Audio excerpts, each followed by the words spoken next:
But you know, that's why I guess God gave us people. You know what I mean? Come on. We're not supposed to do everything. I seen man, it was a Facebook post. It's always funny, it's a Facebook post, but I seen a Facebook post, and it was from I don't know if they were a preacher or whatever, but it was like, yo, what God has put on you may not be for the whole body. Like, it may not be for you to prophesize over everybody. This might just be specifically your thing. And I was like, damn, that's a bar. Yeah. That's a way of life. You feel me? Because how often we get a gift and we be like, yo, I need to spread this to the world. Let me spread this download, and it's like, hey, let it enjoy it. You know, that part. Enjoy it. I gave that to you. You know, it'd be like certain times, like me and KK, we'd be like singing to God, and like it'd be a fire song, and it's like, dang, well, let's write down the words real quick after we like finish. We go to write it down, and God, like, that was for my jukebox. You know what I'm saying? Like, and it's just like everything ain't meant to be shared, and so I appreciate stuff like that. You know what I mean? It's a real thing. And just also like let you know how connected you are with yourself too. You know what I mean? Because in order to be connected with God, you got to be connected with yourself. Because you got to go through yourself to get to God. You know what I'm saying? Come on, man. Listen. They don't call it source for nothing. Listen. Yo, I got a lot of living to do before I die. I ain't got time to waste. Time don't wait. Everything costs. Time been money. I don't fool with homie. Slime been funny. I don't do no jokes unless I'm the one telling them. Y'all nasty like 69. Y'all boys telling. Stay away from goofies. This is not a movie. Avoiding loopholes from U-Haul, you don't move. Peace, big love, big blessings, even bigger living, everything that come with it and everything in between. You are tuned into Thinking Out Loud with Samuel David. And it's just a conversation, man, if you choose to engage. And before we get into my amazing special guest here on the side of me, Happy New Year, right? And I gotta give a major shout out to Mulberry Art Gallery here in Wichita, Kansas, where we are located. Major shout out to my producer, Gabriel Booker, GBC Visuals. And if you are tuned in right now, that means you should also go to YouTube. Subscribe and like to Thinking Out Loud with Samuel David on Spotify, Amazon, any platform that you listen to your podcast. Make sure you look for Thinking Out Loud with Samuel David. And then on your social medias, Instagram, TikTok, Thinking Out Loud Convo.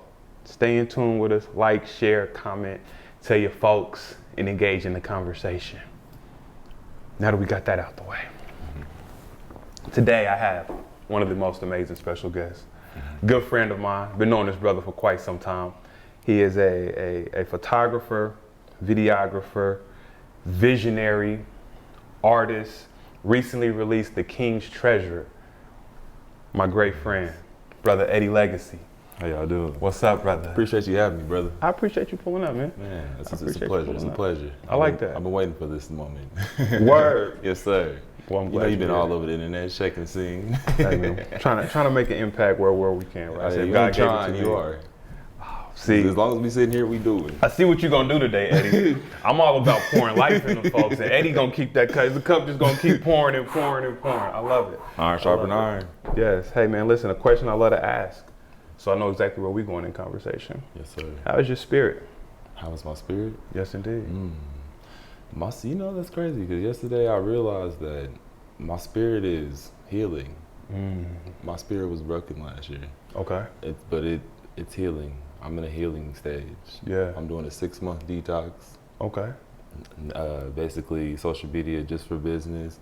No smoking, no drinking. And actually last night, I went into the refrigerator and saw that there was parasites in my salmon before I even opened the salmon. So I'm actually going to add meat to my detox as well. Word.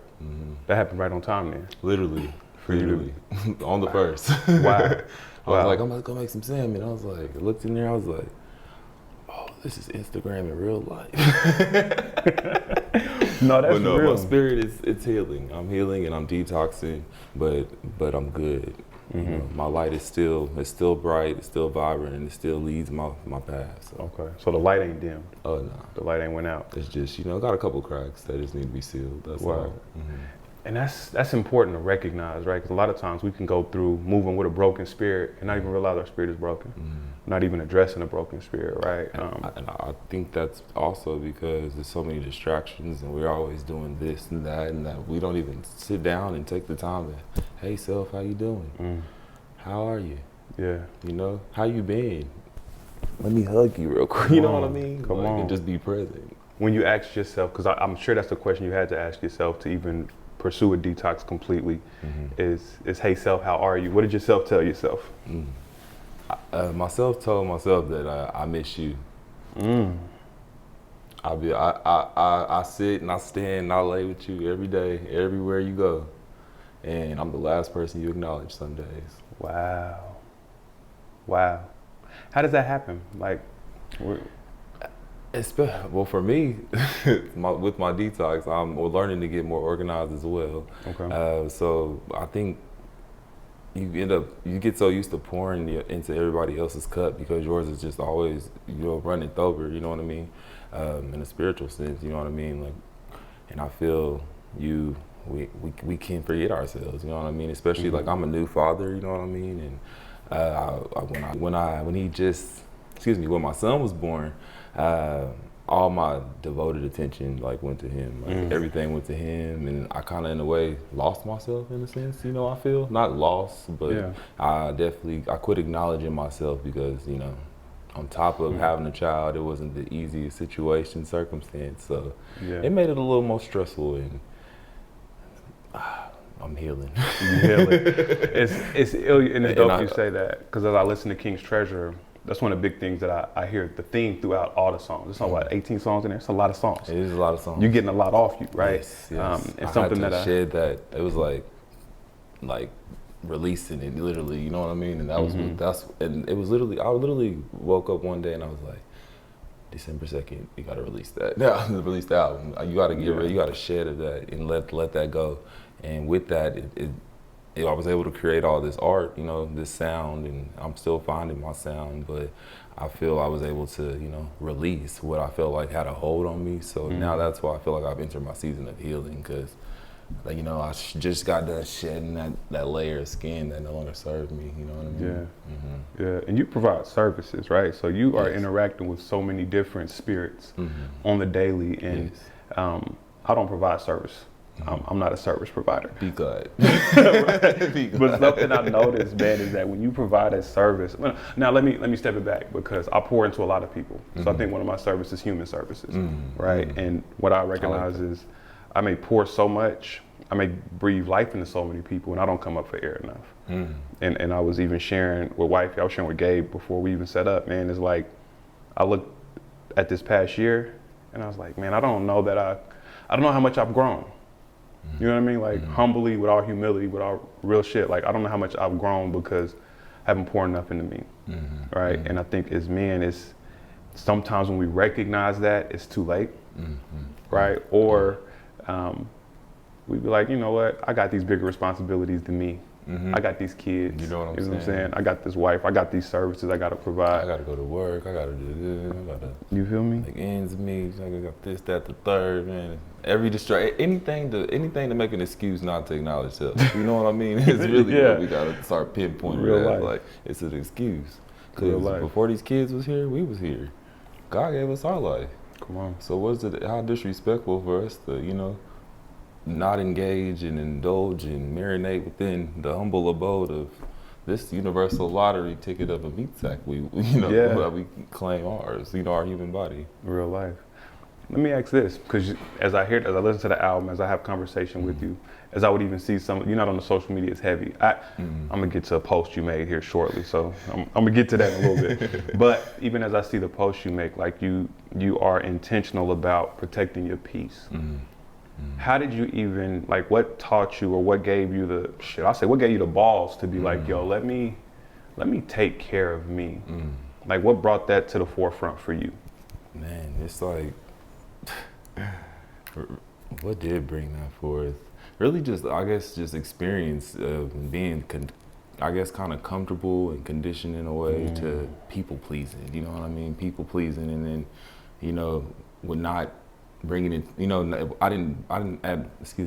at some point in time, I didn't ever acknowledge that I was people pleasing and didn't realize that I was neglecting myself, per se. And that I realized I was just giving my peace away, and I was valuing my peace basically through other people and on how they recognized me or how they, associated me with their lives. And it was just, it was total disrespect to myself. So, and I think also too was not really having guidance growing up, from my father, you know what I'm saying? I feel it was also easy to be distracted into the world with given there's so many different distractions. Not trying to talk in circles, but to go back to peace, I realized, and like you said, I seen an Instagram post actually maybe like 8 years ago, and it was a little drawing, little stick figure drawing, and it was like this little penguin or something, and there was another one next to it, and one of the penguins, like, it had on there happy or some happy sauce or something about happy. It was a happy one and a mad penguin. And the penguin was like, "Where'd you get that from?" He was like, "I created it." And that changed my life. So once I realized, like, I create moments and I create experiences for people, because for one, I love what I do. For two, they pay me to do so. You know what I'm saying? Word. But I need to pay myself with attention. With an attentiveness. I need to pay myself with more respect and boundaries, you know what I mean? Like, it ain't I had to find that balance of you giving everybody else this peace of mind, you know what I'm saying? But you going home and then you smoking a blunt till your head pop off, you know what I'm saying? Because you don't want to take the time out to acknowledge self. And I had to.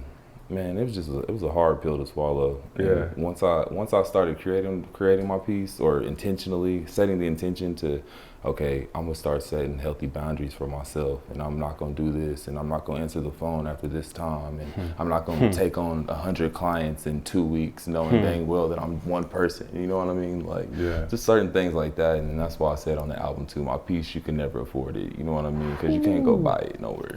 Come on. That's a real thing. Like, and people try to break your peace, and I can only imagine especially those who aren't at peace. If they ain't at peace with themselves, they're gonna do anything to deteriorate yours on purpose or on accident. They don't even realize it. And sometimes it's spiritual. Ooh. Like they got demons that they haven't even faced.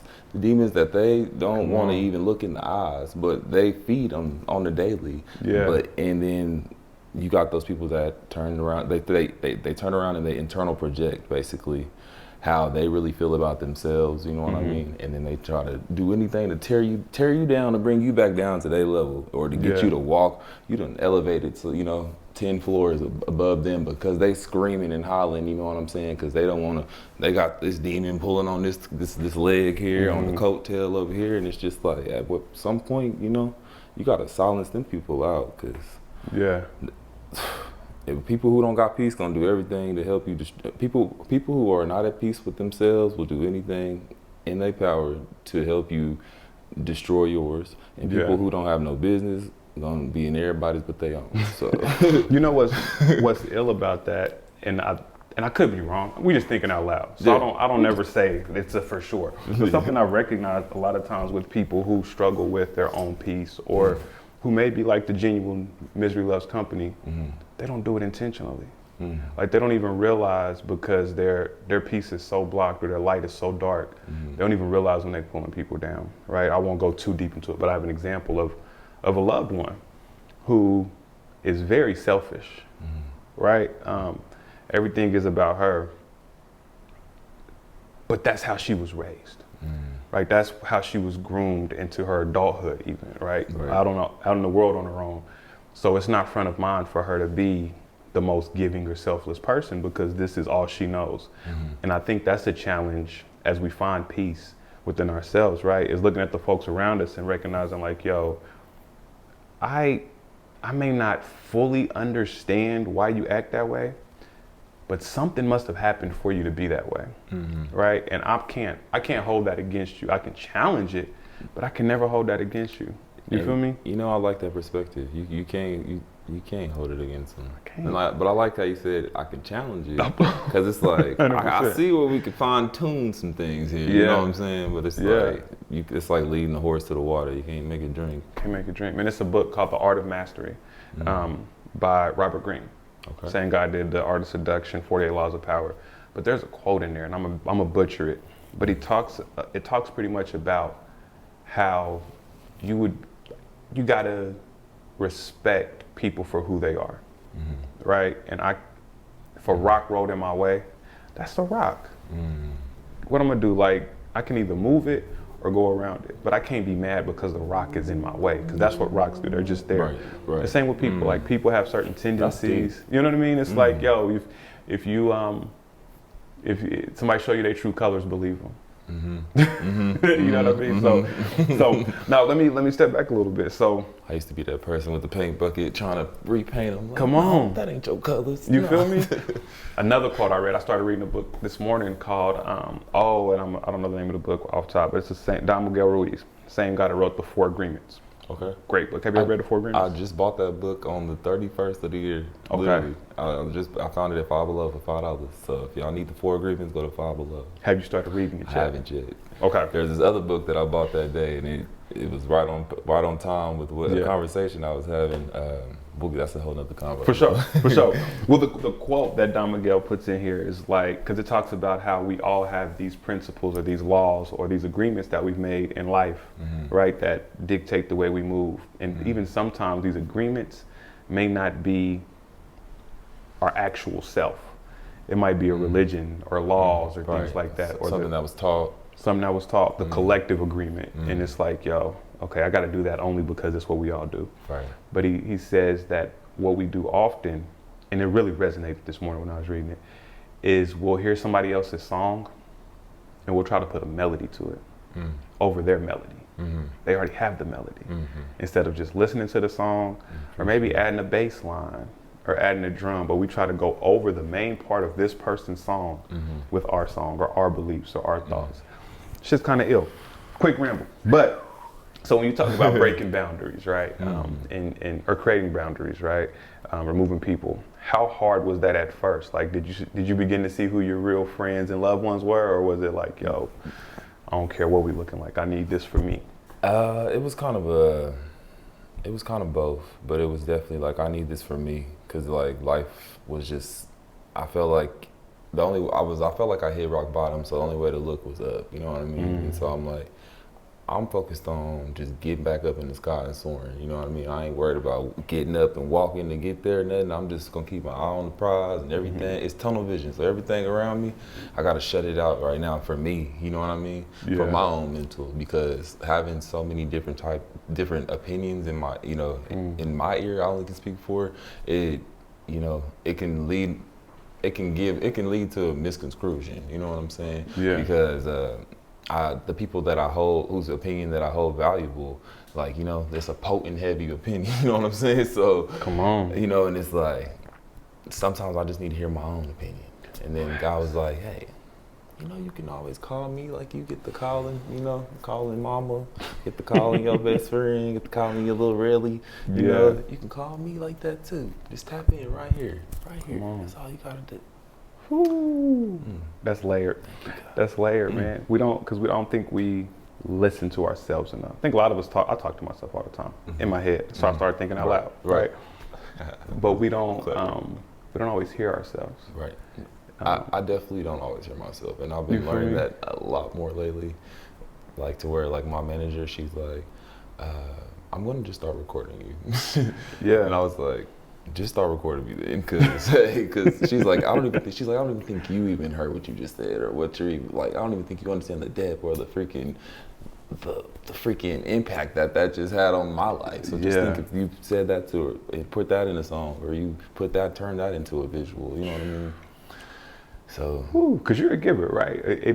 Not just from a service provider, but I've seen your work, right? And you do a damn great job at maternity shoots. Thank you. Right, definitely. And that's that's one of those core memories. My daughter always says it's a core memory, right? But that's one of those core memories for so many women, and the babies may not know it, but as they like, that'll be something that's attached to them, and so you're there pouring life. Like the preparation of their worldly debut, you know. You feel me? And so I try to enhance that experience and just the beauty and the art of it, you know. I don't know, after I became a father, I viewed women like growing humans inside of their body differently. Talk to me, how'd you see it before? It was just like, you know, okay, you got a kid, you know, like, okay, you're my mom, you know what I mean? Like, that's just what it is. But when you have your own child, it's magical. It's magical. And it really just changed. It really just made me have a different type of deeper, valued respect for women. You know what I mean? I'm like, they literally created every human being on this earth. Without them, we wouldn't even be sitting here right now. Come on. And that's so I started doing the majestic maternity experience because I want people to have a visual representation to put some respect on them. You know what I mean? Put some respect on it.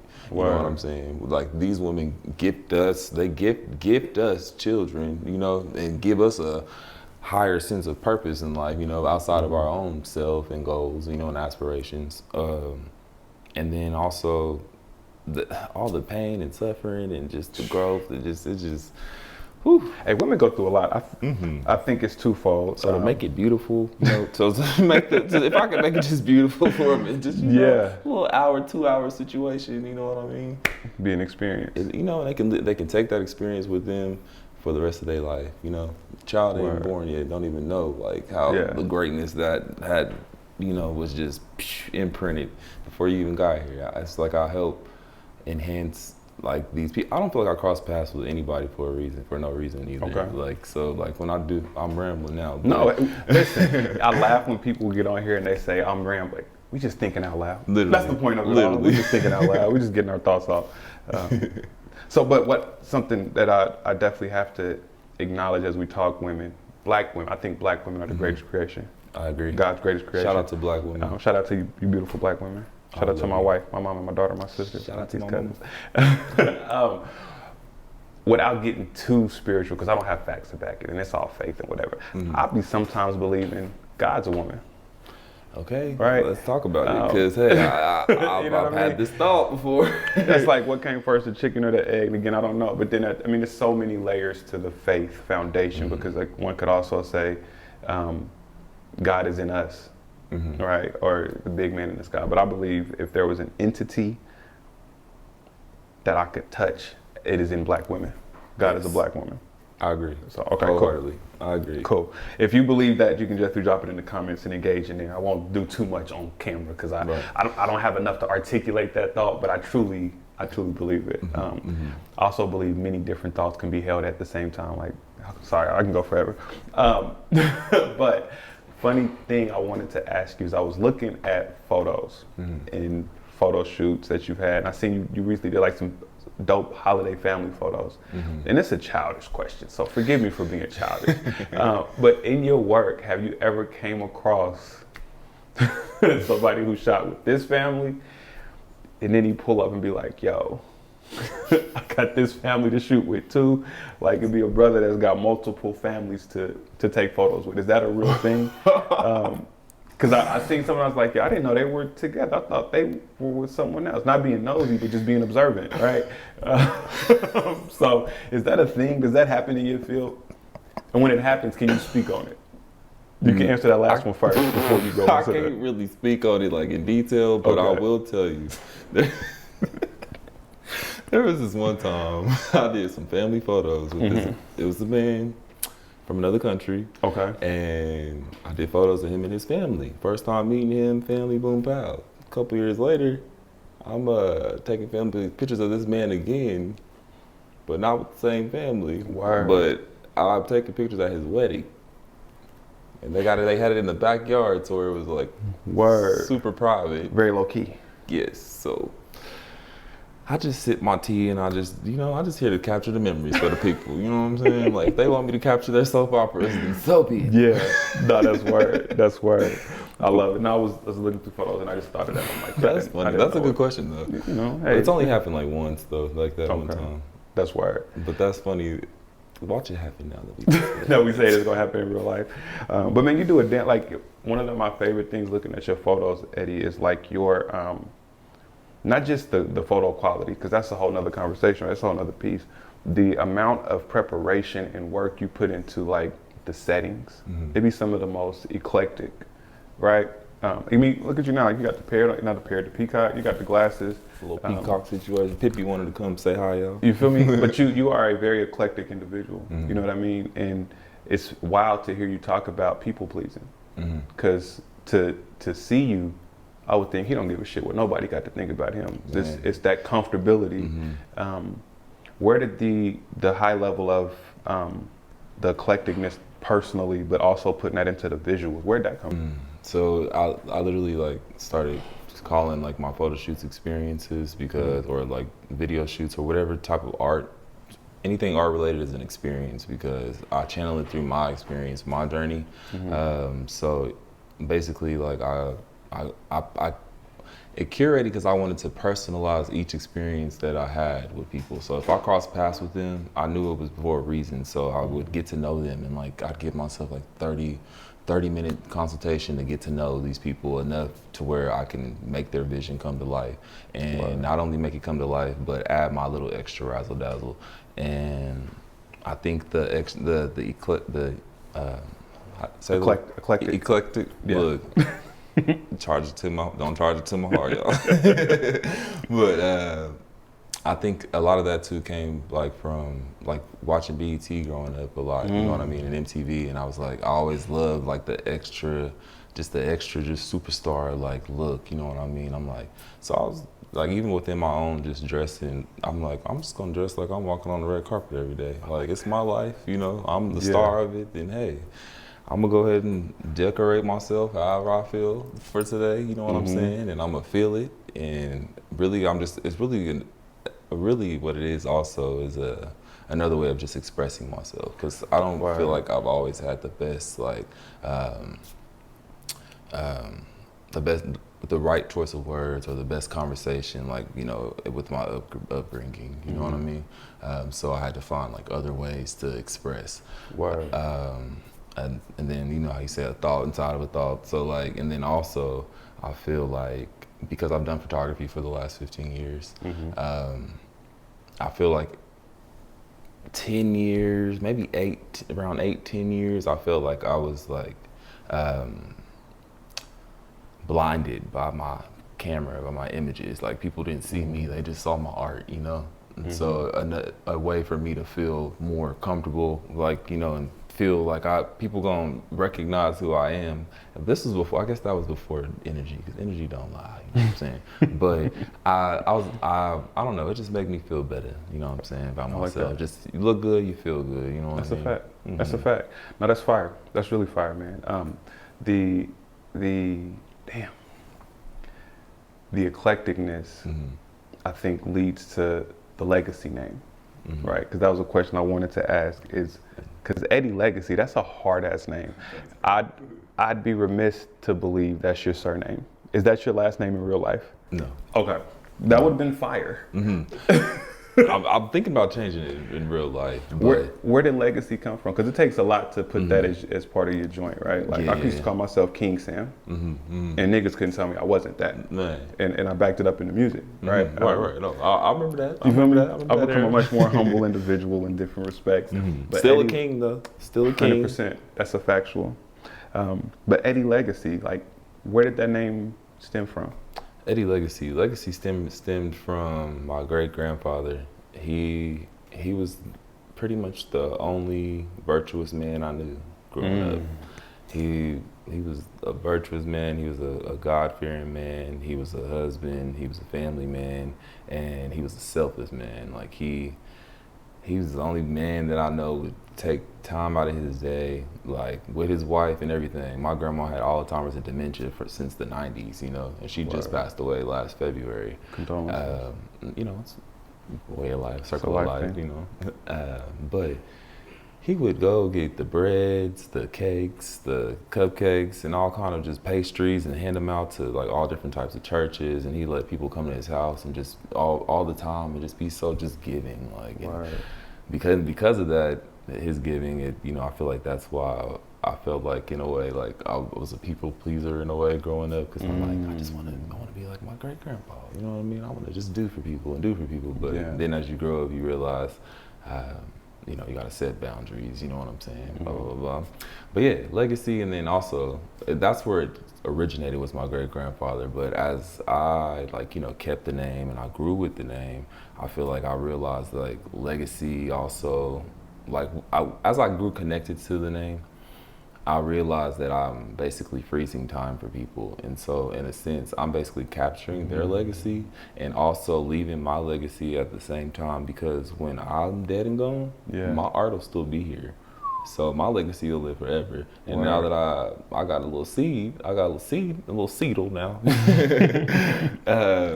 Now it's like the 3D format of it, you know what I mean? So it's like, I got my human version of my legacy, my life, and then I also help other people remember theirs and remember it in the most beautiful, enhanced way that they possibly can, that I could possibly capture it, Because whenever I'm done taking photos, or I'm done being creative director or whatever, I literally am drained, because I literally channel everything throughout myself. I'm bending and twisting and looking all kind of crazy and kooky, trying to just get the shot in an angle, On purpose. Literally on purpose. I love that. Mm-hmm.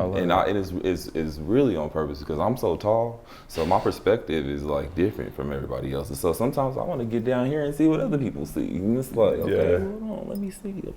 Yeah. Hey, perspective is a funny thing, especially because I'm 6'3". And it's random as hell, but you just made me think of it. I had to stop hanging the stuff up at my house, pictures and mirrors, because it'd be out of nobody else can see it. And it's a weird thing, that perspective piece. I want to ask you a question about fatherhood here shortly, but I'm stuck on perspective in my head.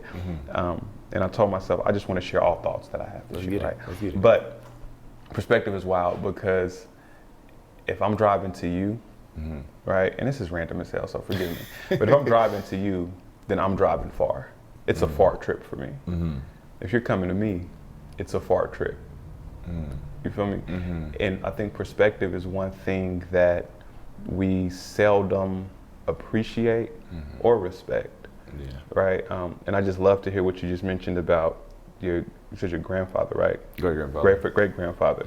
So with him being the most virtuous man from your perspective, growing up, who you were able to see, so that means, was your grandfather and your father in that same picture? My grandfather, he was a virtuous man, but he was in Georgia. I was raised in Georgia, but I was born in Kansas. I was raised in Georgia, so I got to know my grandfather, my mom's dad. We called him Big Daddy. Okay. Rest in peace. However, I was young, so I didn't really get to connect with him like I would wanted to have. My father, my biological father, he hasn't even met my kid. Let's just. I always know that's about to. Anytime a nigga say my biological father, you know it's about to come with some shit on the other side. No right? shade, but I mean, just. Shout out to my great grandfather and my 100. grandfather. You know what I'm saying? And shout out to Reggie. My step pops that stepped up. Word. So stepdad, that was the one of the men in your life that was really. Yeah, he stepped up. That's. Ooh, we have to cut this part out, because that's a whole nother topic in itself. But he stepped up and he did what he could. You know what I mean? Yeah. Growing up, in the '90s, it was a whole completely different life. And so I can't judge. I can't try to put my thumb on it or get too heavy of an opinion. It's just I appreciate him because. He showed up, you know what I'm saying? I guess it was better than having nothing. No, straight up. And that's why I led with perspective, right? Because I never knew my pops, my real pops. Ever. Never met him. He passed when I was 5. Didn't even know he was my real dad, right? Had no clue who he was. Somebody else raised me till I was 10 and he bounced, right? Growing up, he wasn't shit to me after that. It's like trash ass dude. You know what I mean? As I became a man, my perspective on that whole situation shifted. You feel me? Like even thinking of how we started this conversation, right? Like, yo, how often we, as men, we do what we know or what we think is right. And we may not take the whole picture into consideration, or we may not realize that we got to take care of ourselves first so we can take care of the collective. And as a father, it really, I swear, bro, every day I look at my kids, I'm like, yo, how the fuck did this happen? You know what I mean? Like, y'all think I'm that guy, and I'm getting better. I'm trying to get better, right, daily. But y'all, the way y'all see me is this way. But something's gonna happen as they get older, right? And their perspective might switch to be like, oh, maybe dad wasn't a superhero, right? He was just doing what he knew. That's like, I won't say that's a fear, but that's something that I have to be able to accept. It's crazy because I've already had that thought with my son too, because he just looks at me with such a joy and happiness, You and feel I'm me? like, I'll be trying not to, but I'm like, God, you really thought I was honorable enough to be a dad? Like, like me? Like, and then it's just like, it's like, God, like, it's like instant like slap in the face, because it's like, ain't he there? You feel me? You know what I'm saying? You feel it's me? just like, it's just such a great, it's just one of the biggest blessings, man. It's the greatest. I truly believe being a father, this is, again, as I preach and big up my women, I think being a father is such a, stepping it back, I think it is the most godliest thing that somebody can do. Come on.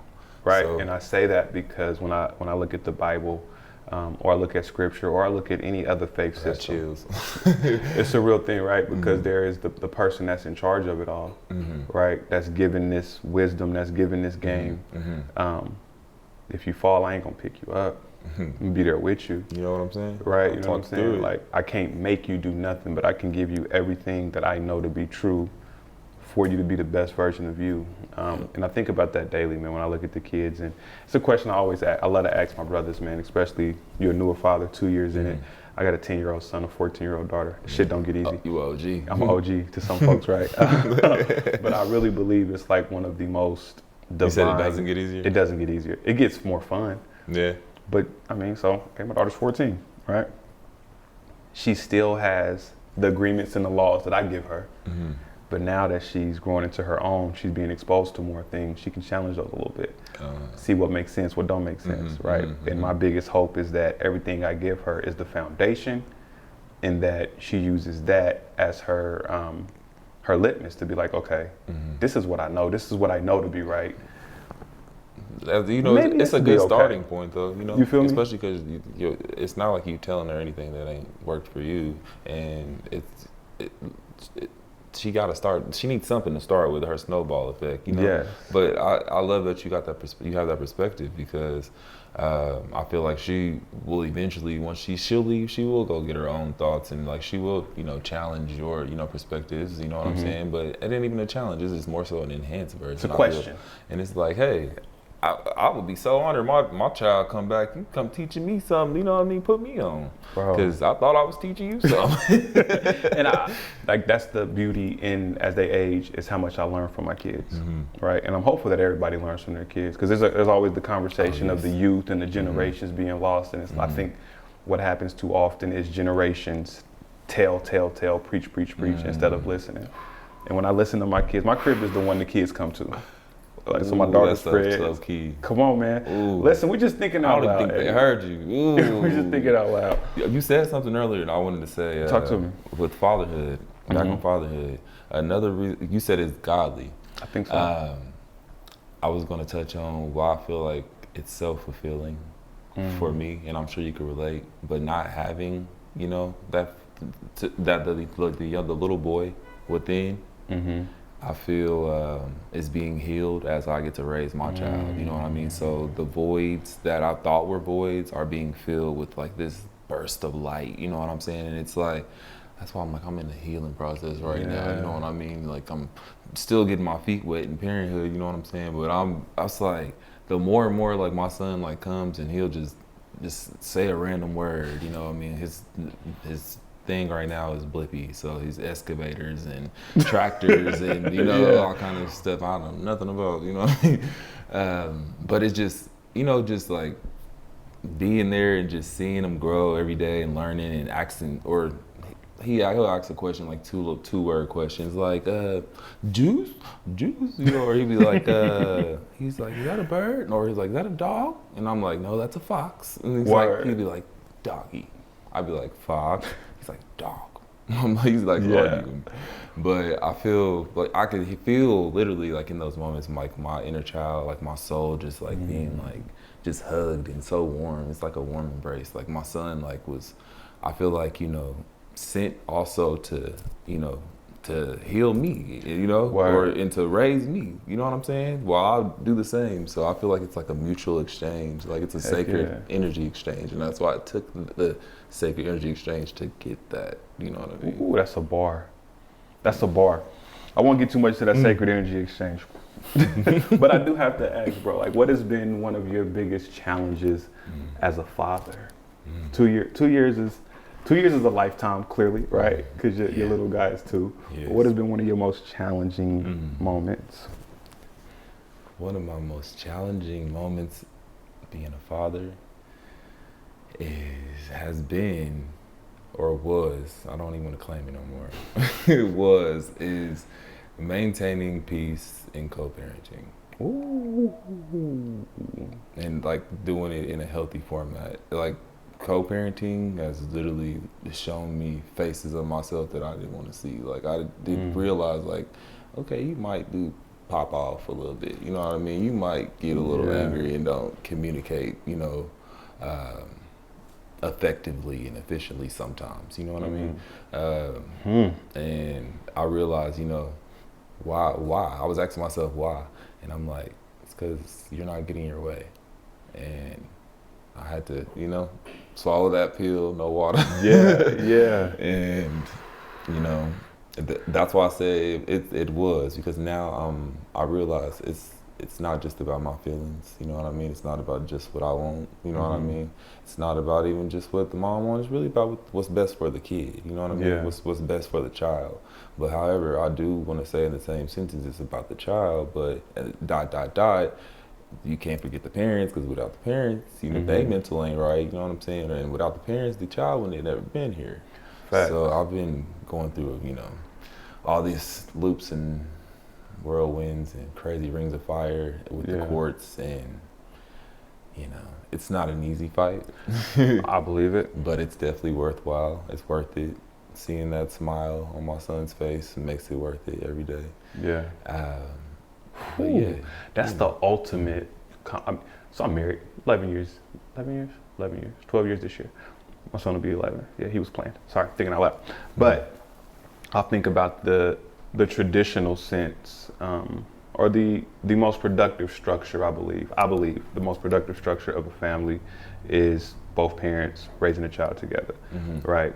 Marriage in itself is a very fulfilling challenge of compromises daily, right?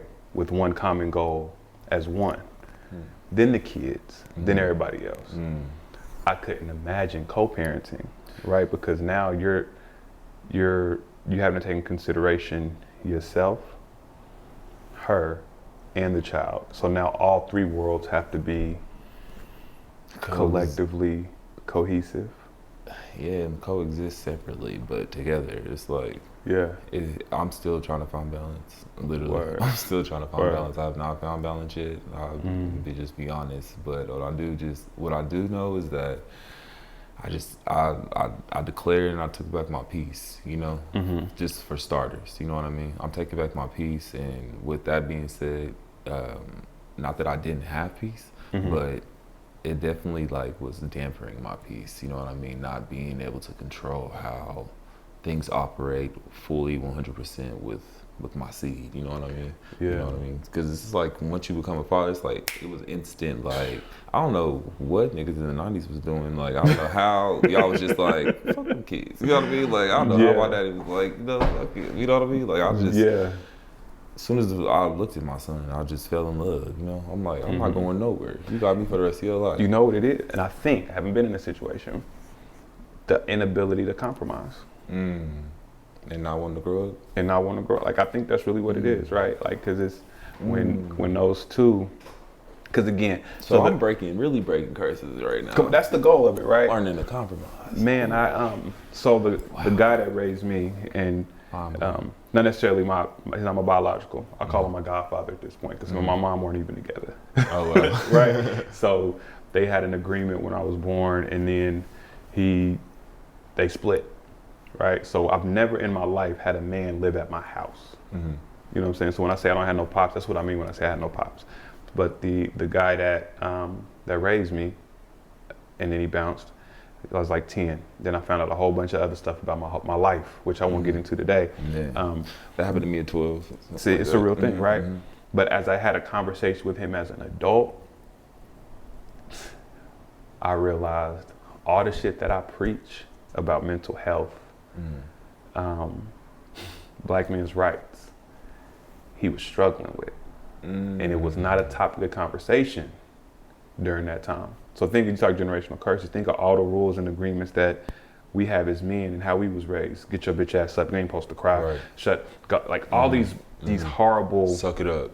Like these horrible things that we were taught often either by men who may not have had the most productive upbringing, right? Or by mothers who had to overcompensate. So now they have to fill a masculine and feminine role, right? And so looking at those challenges is I forgive any man who struggles to be in their child's life. I'm still challenge them. But I can understand how it could come to that. Yes. Because niggas don't be equipped. Yes. That made me damn near want to cry. You know, you can take the glasses off. I forgive every man too. I'm glad you said that. I really do. I wholeheartedly forgive y'all. You know, but I'm gonna challenge you too because I feel like everybody, if you can create a child, you can take care of a damn child. You know what I'm saying? Come on. You got your rocks off. Now, going on down to work, because now you're going to have to pay to take care of it now. You feel me? And I don't even want to get started on the government, because they're going to come for you anyway. Let me tell you, I thought I was fighting for time for my son for the last 2 years. I fought to be on child support. And still haven't been granted time. Sheesh. The judge, it was, quarantine, so, we was doing court over the phone or the Zoom calls. And it was the holidays, my son's first Christmas last year. The judge literally told me, she's like, not last year, but I guess it would be 2021. But she told me, she's like, I'm not looking at your case until you're put on child support, and you determine DNA in my court of law. Sheesh. And I was literally crying on the phone to this lady. Like, Your Honor, like, this is my son's first Christmas. I didn't have a father growing up. I want to be in my son's life for everything, And for you to be like, I don't care, nigga, Yeah. You need to go get these modernized slave papers, and then I'll talk to you. I'll handle you accordingly. Yeah. And they still ain't handle me accordingly. So, see, it's systematic. And I'm gonna say this, then I'm gonna get off the fellas. I'm gonna get off the fellas. But I think even about don't stop fighting for them kids, y'all. Don't stop fighting for your kids. Something that I also recognize is that so a lot of brothers that were put on child support, just the trauma. So again, we now have the ability to have a conversation around mental health, to set boundaries. We have the resources. These brothers didn't. And then they getting hit with child support. So now my Maslow's hierarchy of needs is something I always think of. Is my base level met? Do I feel safe? Are my needs met? Niggas' needs ain't getting met. On top of, because I couldn't imagine any brother being like, oh, you just had a baby? Holla, I'm out. Some whack ass niggas though. Yeah. But for the most part, I don't think most brothers is like, yo, there'd be so many different pieces to it. But before we go to this quick break, I will say you cannot be around me as a deadbeat father at all. Like, I'm gonna check it in real life. I'm not hanging around. I'm not hanging around no deadbeats. If your parenting sucks, you can't sit at my table either. So. Come on. So a question I love to ask, and I think it's it may resonate even more, especially because you have a young fella, right? 2 years old. What would you tell yourself 10 years ago? Like when you look in that mirror and you be like, Eddie, bro. 10 years ago, I would tell myself, it's all gonna be all right. Just keep pushing forward. Don't look back. Yeah. And it's okay to believe in yourself. That's hard. That's hard, and that's hard. Right? It's a real thing. Like, seriously, it's okay. It's okay. And it's okay to not know everything. You know what I mean? It's okay to not know everything. It's okay to embrace the unknown.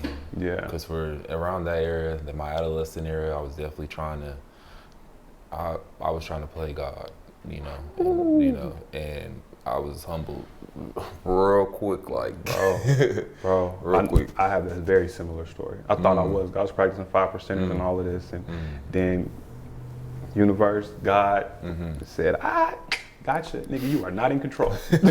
You built a mountain. You feel me? You feel me?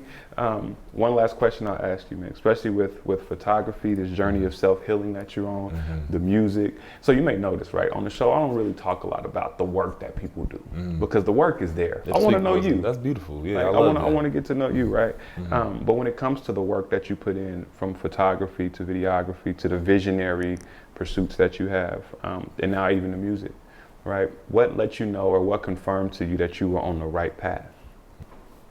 When I would, well, for one, as I was capturing or creating the art, it felt good here. That was one. For two, if I was creating something for somebody else and then for them to be satisfied or above, that was fulfilling. And that's pretty much it. If it feels right here, that's how I know. Like it just my heart rings. Like I feel, like I was saying earlier, I literally channel everything through myself. You know what I mean, or through my experiences and, you know, emotions and feelings. You know what I mean. And I think that's another reason to answer your question earlier. My bad to go off, but that being eclectic is, I think. Being raised, being like, suck it up, you know, you can't cry, I feel like art gave me that safe space to feel my emotions, you know what I'm saying, and to healthily express myself, you know what I mean? Yeah. That's fire. That's fire. Listen, we could go for hours, like, and have a conversation. That's why I love connecting with my brothers, man. But I got to tell you, Eddie, I appreciate you not just taking the time to sit and chop with me and just think out loud, but being so transparent. Man, I appreciate you for having me and just giving me this opportunity to be transparent.